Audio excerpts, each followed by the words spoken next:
Have you ever watched your child melt down over something that seems small?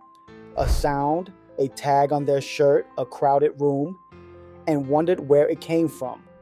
Sometimes sensory overload doesn't look loud or dramatic at all. Sometimes it looks quiet. Sometimes it looks like avoidance.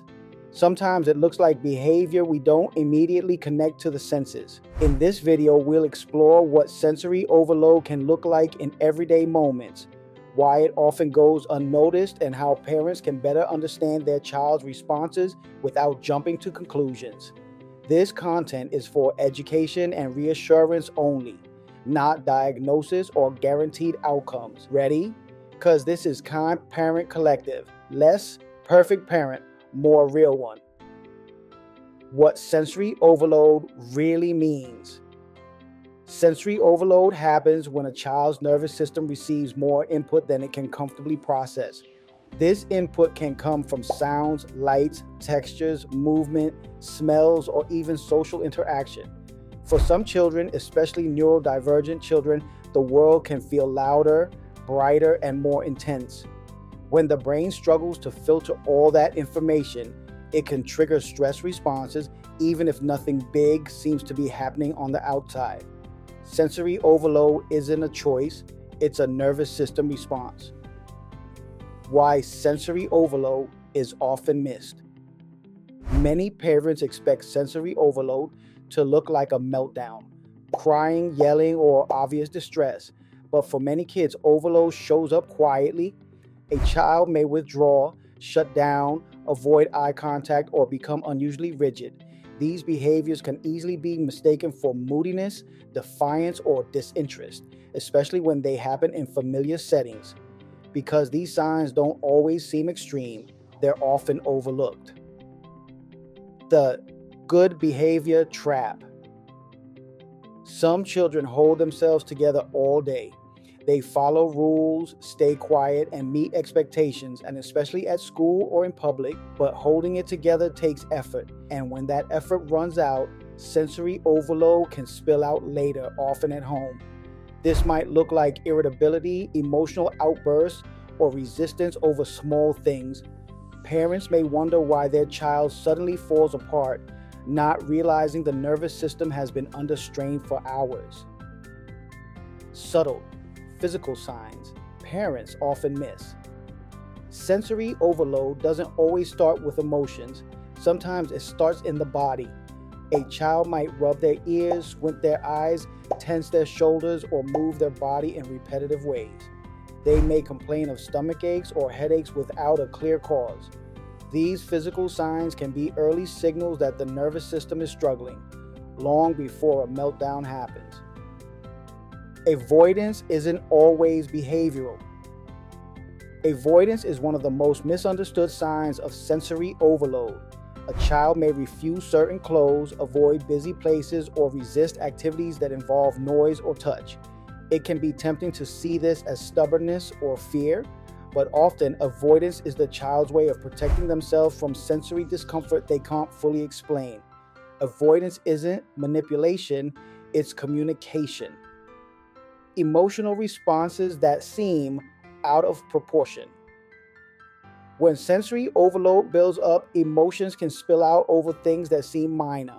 A broken snack, a change in plans, or a small frustration can trigger tears or anger. To adults, the reaction may feel disproportionate, but the emotion is often the result of accumulated sensory stress, not just the moment itself. The nervous system doesn't reset just because the trigger seems small. Difficulty with transitions. Transitions are a common trigger for sensory overload. Shifting from one activity to another requires the brain to let go of one set of sensory inputs and adjust to a new one. For some kids, this shift is exhausting. Resistance during transitions may be less about the activity itself and more about the sensory adjustment required. This is why transitions often feel harder at the end of the day when sensory tolerance is already low. Silence, shutdown, and withdrawal. Not all kids respond to overload with big emotions. Some respond by going quiet. A child might stop talking, disengage, or retreat into themselves. They may seem distant or checked out. This shutdown response is often misunderstood as ignoring or lack of interest. In reality, it can be the nervous system's way of conserving energy and protecting itself. Sensory overload can look like inattention. Sensory overload can also affect focus.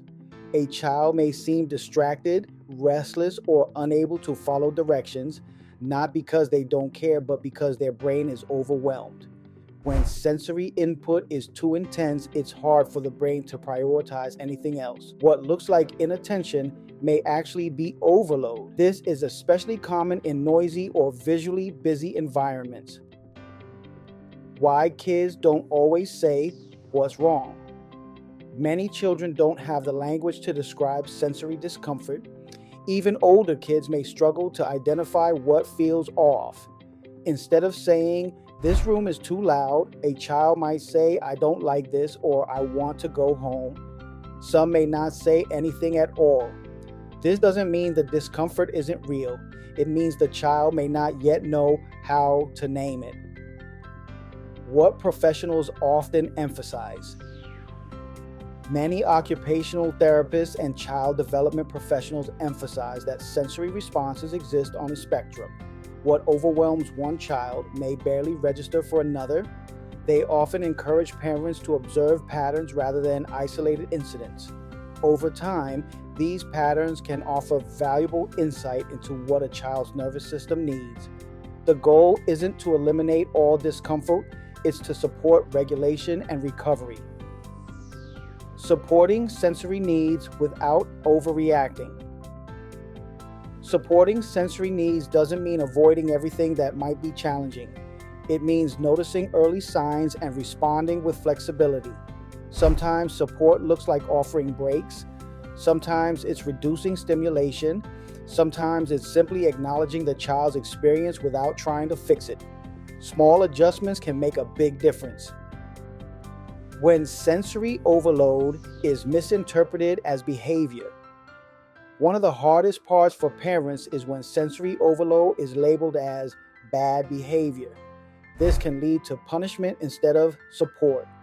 When we shift our perspective from "what's wrong with my child" to "what might their nervous system be experiencing," responses often soften. Understanding doesn't excuse all behavior, but it changes how we guide it.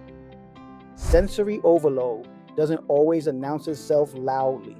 Often it whispers through subtle signs, quiet avoidance, or emotional shifts that are easy to miss. Noticing these signs isn't about being perfect. It's about being curious, observant, and compassionate, both toward your child and yourself. When we see behavior through a sensory lens, we make room for understanding instead of judgment. Thank you for being here with Kind Parent Collective. Don't forget to like, share, and subscribe if you found this video helpful. Remember, sometimes the smallest signs tell us the most. And if today was rough, you still did enough. Catch you on the next one.